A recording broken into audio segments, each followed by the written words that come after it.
Well, joining me now to discuss the fantasy football season, which is upon us and as rowdy as ever, is Joe Dolan. Thank you so much, Joe, for taking a couple minutes.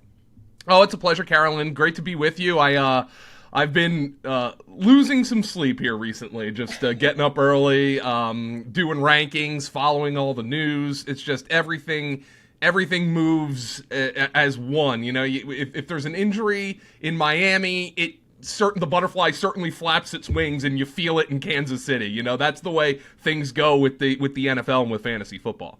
Yeah, it's unreal how you guys are able to keep track of every single chess piece that's been moved all across the country as people get ready for their fantasy teams, but it all matters. And every single year, each fantasy draft, each fantasy season, I feel like it has a different identity. So much has been made about the value of running back so far this season. How would you categorize what the sort of main storyline or narrative is around this year's fantasy season? Well, that's a really excellent observation. So historically in fantasy football, and this has been changing kind of slowly, but if you go back to even when I started in the industry in 2009 and before that, historically running backs would make up the majority, if not the entirety, of the first round of fantasy football, including and dipping even into the second round of fantasy football. It's simply not the case anymore. This year, there are fewer running backs going in the first round than ever in the average fantasy draft. As a matter of fact, the average fantasy draft, you'll see just 3 or 4 going in the first round. The 3 who will almost certainly go are Christian McCaffrey, Austin Eckler, and Bijan Robinson. And beyond that, Nick Chubb, Saquon Barkley, those guys are falling into the second round very often. And then the NFL, of course, since fantasy football is a game that has to react to real life, you've got guys who would be lock first round or at least second round picks like Jonathan Taylor and Josh Jacobs, who currently are not on the field right now. And I think when you look at the NFL and how some wide receivers are dominating in the way that a Justin Jefferson is dominating, we saw Cooper Kupp win the receiving triple crown 2 years ago. You get safety at that position. They're not getting hit as much. They're not absorbing as much contact. And that's the running back's argument, right? The running backs are sitting there saying, hey, we're the ones absorbing this. You can't run your offense without the run game. And you're throwing us out there, and we're taking all these hits, and we're the stars. And I'm sure, like Austin Eckler, who I'm actually interviewing Austin Eckler later today, and he's into fantasy football. I'm sure he's looking at this and saying, hey, look, I'm somebody who puts butts in the seats because of fantasy football, and you're throwing me out there and you want to pay me less. And I know this is a big roundabout way of saying that I just don't know what to do with Jonathan Taylor and Josh Jacobs for fantasy, but they're starting to understand, hey, look, they're kind of chewing me up and spitting me out. And fantasy players have reacted to that, and we're just taking wide receivers more in the first round because wide receivers are, quite frankly, they're happier than running backs right now. They're the ones getting the big contracts. Yeah, and you can't play one-dimensional football, to your point. Like, the running backs have to have a place somewhere, even though it seems like cyclically football just kind of goes around and has seasons where they value certain positions. But for fantasy players, I mean, what advice would you give them? Do you go all in and push your chips, like you're saying, towards wide receivers? Because not only are they happier, but they might have more productivity on the field. Or is there a way to maximize value at the running back position and make sure that you at least have that rounded out part of your offense on your roster? So what I've noticed this year, Carolyn, is that fantasy drafters, more so than ever, as I just said, are wide receiver drunk. They just really want to draft a ton of wide receivers. And what that's actually doing is pushing value of running backs down the board. And I think oftentimes there's value in zigging when others are zagging. That's a cliche we use in fantasy football. But this year, I think it's fair to just kind of go with the flow and say, all right, if you're going to let me draft these elite wide receivers in the first round, or going to force me to, I will. And then I'm going to get running backs later in the draft who have an opportunity to be very productive. I look at somebody like Rachaad White in Tampa Bay. Now, I don't think Tampa Bay is going to be a very good football team this year, but Rachaad White has almost no competition behind him for touches, and he is consistently available in the 6th and 7th round of fantasy football drafts. That's the profile of a running back who in years past, even on a bad team, would be getting drafted in the 3rd round. And he's getting pushed down draft boards because, oh, the team's not good, I'm not sure he's good. But volume is king at running back, and he is poised to get it. Joe Mixon in Cincinnati is another one. I know he's resolved a couple of legal issues, or has at least resolved one legal issue this offseason. And he's another one. And he's in an elite offense, and he's a 4th round draft pick for fantasy because people are like, oh, I'm not sure how good he is and all that stuff. You can gobble those guys up in the middle round. So even if you're a fantasy football traditionalist, I would advise that this year, maybe take those wide receivers early, you know?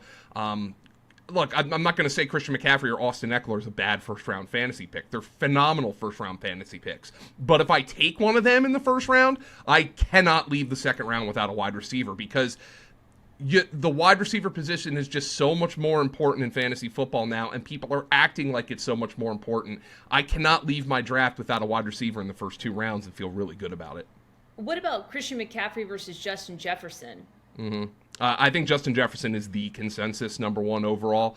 As a matter of fact, it's not as much a consensus, but I think Jamar Chase is being drafted mostly over Christian McCaffrey. McCaffrey is generally the 3rd pick in fantasy football drafts. And the reason being is this.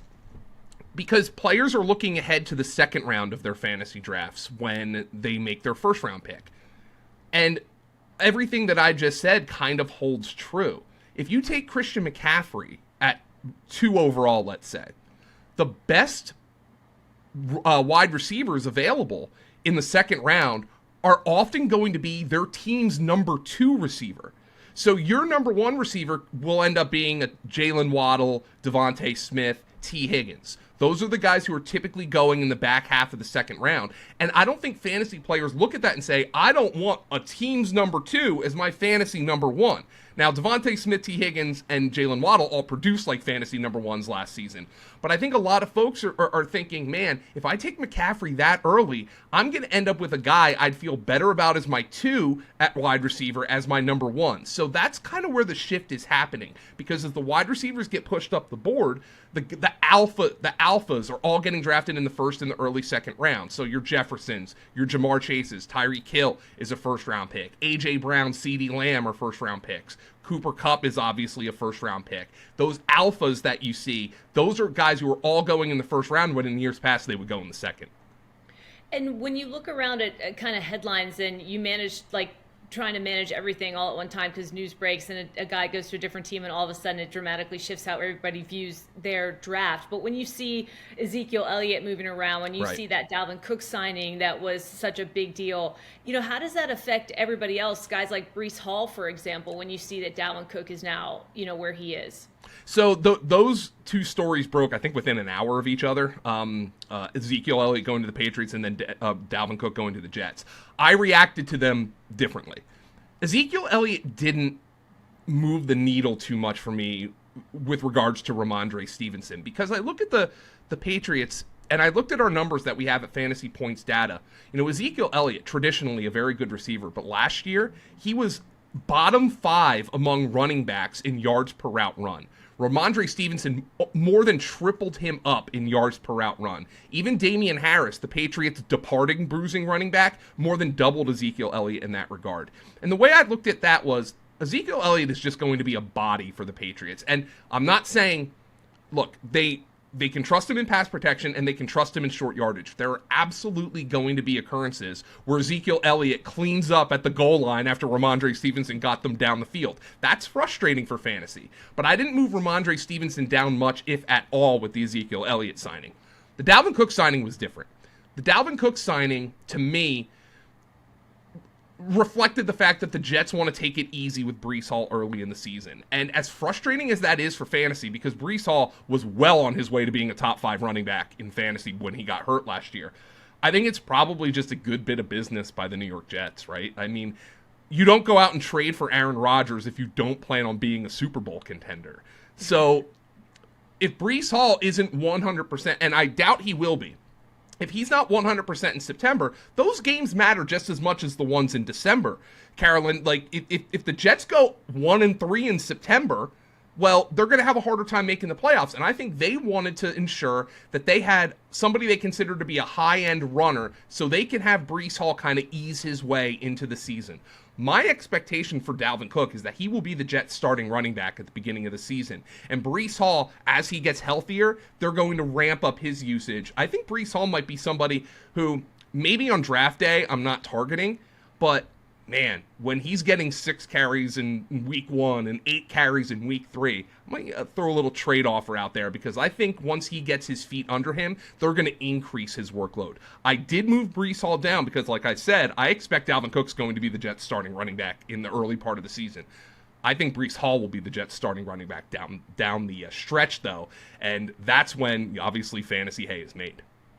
And Aaron Rodgers is looking around and assessing the kind of offensive weapons that he has and saying, listen, I need this, not that. And this story with the Jets is fascinating in New York here because, this is a guy who has seemingly energized a lot of young, talented offensive players, and the defense has been really solid. They clearly had a huge void at quarterback last year, but people are excited about what the Jets could potentially do. Winning the division is going to be tough. I think it's playoffs or bust for Robert Saleh, but yes. All that to say, when you look at the teams in the league right now as they're currently constructed, and you look at a guy like Aaron Rodgers who has some pieces in place to maybe do something special at the quarterback position, where is their value for fantasy players? So I view the quarterback position as kind of fluid in drafts, and my philosophy is I will get good value at the position, whether it's with an elite player or not. And so let me explain.